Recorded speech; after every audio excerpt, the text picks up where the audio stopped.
It started off as just a virus that started to expand, make its way to the United States, and probably somewhere where you're close to living.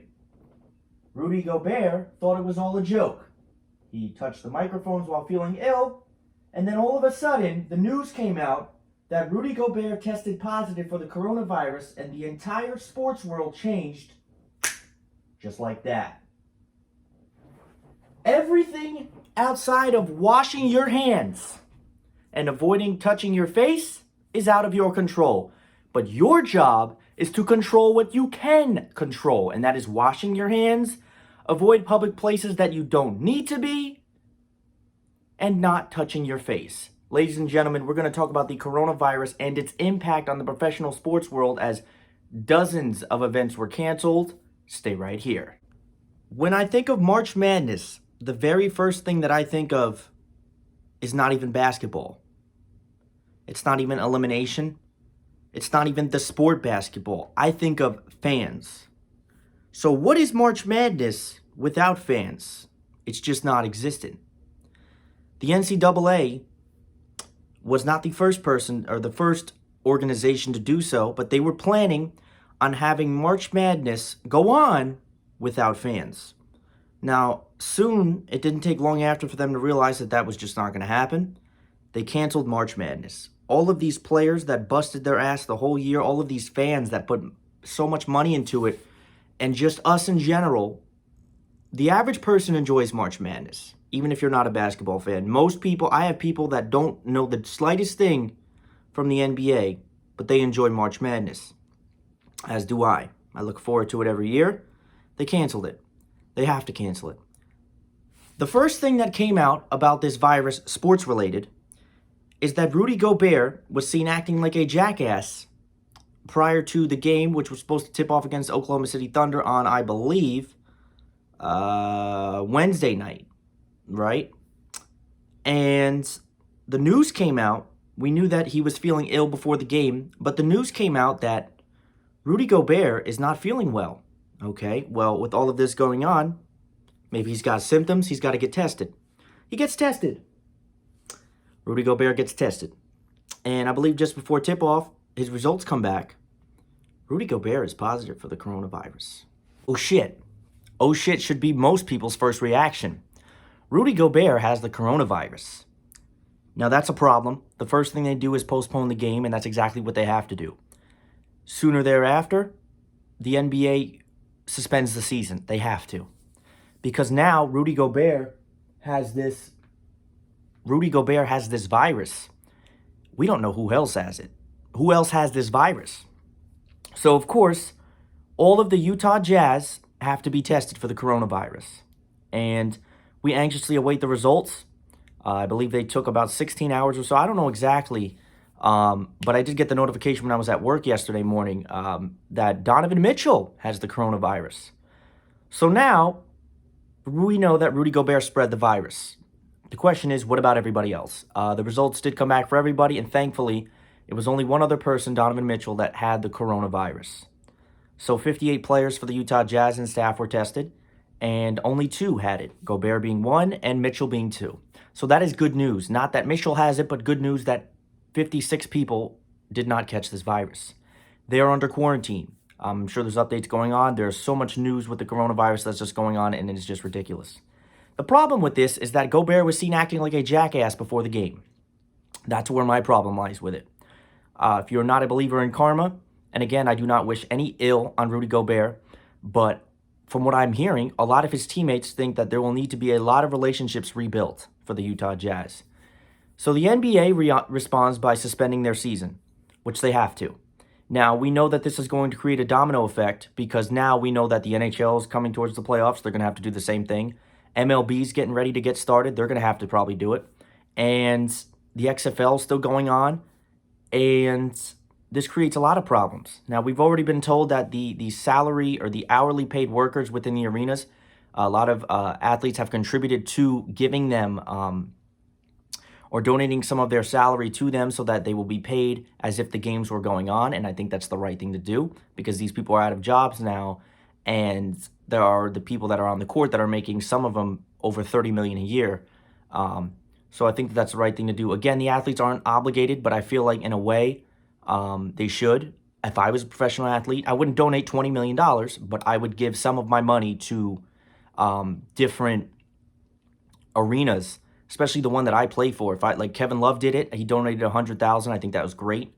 And you take portions of that and you spread it through your workers. Again, the owners have billions of dollars. Mark Cuban should have zero problem giving a fraction of his earnings to the Dallas Mavericks workers, staff, arena workers. Anybody that gets paid at an hourly rate should be compensated. Maybe not fully to the extent. Well, you know what? Fully to the extent, because if they're making $15 an hour, I don't think that would be very. I don't think $500-$600 a week would be too much to give from a multi-billion-dollar basketball owner. But again, we will see that when it happens. The NBA is suspended. What does this mean? Well, I think that by the time the NBA resumes, that we are going to just go straight to the playoffs. There's another 15 games to play, and yes, it is not fair maybe to the teams that were right on the edge of making it, 9 and 10 seeds in the East and West, but you can't afford, how long is this going on? Adam Silver stated that this is going on for minimum 30 days. So 30 days, the league will be suspended. That is what we know right now. And then once those 30 days conclude, we're going to see where this virus has gone. Hopefully it slows. Again, I'm not a doctor. I don't know how the spread works. But again, you do what you can to prevent it. So the next day comes out. NHL is suspending their season. They have to. From what I'm told, that the NHL players did not have a recommended or required quarantine. They were advised to stay home. I don't believe any players from the NHL had shown any symptoms of the virus, which is a very good sign. So that is that. MLB announces that they are suspending their season, or not their season, but delaying the start. So I believe in 2 weeks, the MLB season we were supposed to have opening day, Mets, Yankees, everybody, yada, yada, yada.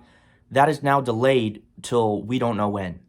Again, that is the right thing to do. All of these sports have to do it. The XFL has canceled the rest of their season. From what I was told, it was semi-successful. I didn't watch too much XFL, but I have a general idea that it was going decent for the fans and for everybody.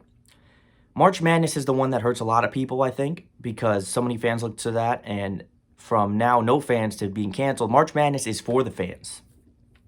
But the biggest one, and at least in my eyes, is WWE.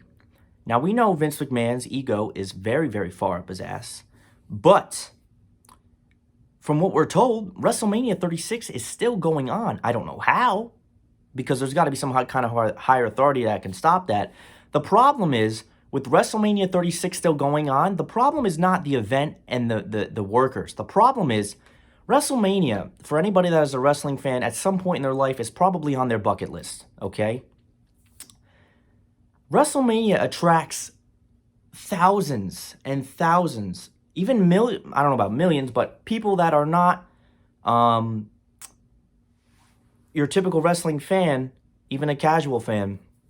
It attracts so many of them from different countries. But the problem is that they will lose money now because the Europe travel is banned. So anybody that had a WrestleMania 36 ticket already can't make it to the event if they're coming from Europe because the travel's banned, right? And again, Mr. President Trump decided to make that decision. And again, whether you think of whatever as a president, for right now, that needs to be halted to really slow this virus. So again, I'm not a politic person as much. I'm not really a big Trump fan at all. But that is the right thing to do, at least right now.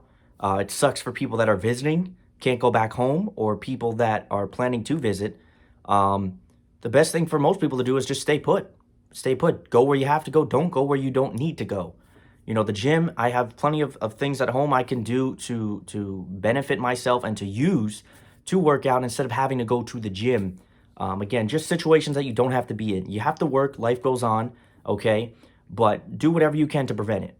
But WWE is still planning to have WrestleMania 36 go on, and that is going to be a problem. And here's why. SmackDown tonight is advertised from the Performance Center. Okay, no crowd. Now, if WWE's plan is to exercise no crowds going forward on Raw and SmackDown with only a couple of them left, how can you have a go-home show at the WrestleMania with no crowd? They're advertising Jeff Hardy coming back, Paige returning tonight. it is not the same without a crowd, especially a wrestling event. Wrestling is non-existent without a crowd. You can play basketball without a crowd. Not fun. You can play hockey without a crowd. You can play every sport, but professional wrestling is absolutely nothing without their fan base. AEW has relocated their shows. A Prudential Center show I was planning on going to was pushed to July. And again, we'll see what happens. You know, the stages of getting a vaccine out there is a long process. But for right now, there is no hockey. There is no football. Well, football obviously not. No hockey, no football, no basketball. Wrestling is going on, but without crowds. And we're going to see how long that goes. If this gets worse, they may have to stop it. I still think that WrestleMania 36 should be delayed until the summer, and they should have it in July and maybe replace it. You know, you can't really replace SummerSlam, but maybe you have a somewhat of a combo, SummerSlam and WrestleMania, and just have a massive show to make up for it. WrestleMania is already a massive show enough, but that's just kind of one of the things that a lot of people are worried about. I think that they're going to lose a lot of money. I think that the crowd expected for Tampa Bay is supposed to be 65,000 plus. I don't even think they're going to touch 60,000. I think a lot of people are worried now. If I was planning on going to WrestleMania and it's still going on, I'm not going. So that is there's a lot going on there. This is such a deeper topic, but I just wanted to put this video out there just to give my quick perception of it. Maybe I'll get back on the Podbean podcast because I have not actually done a lot of that. But through all this chaos, I hope everybody stays safe and makes smart decisions. Ladies and gentlemen, thank you for watching.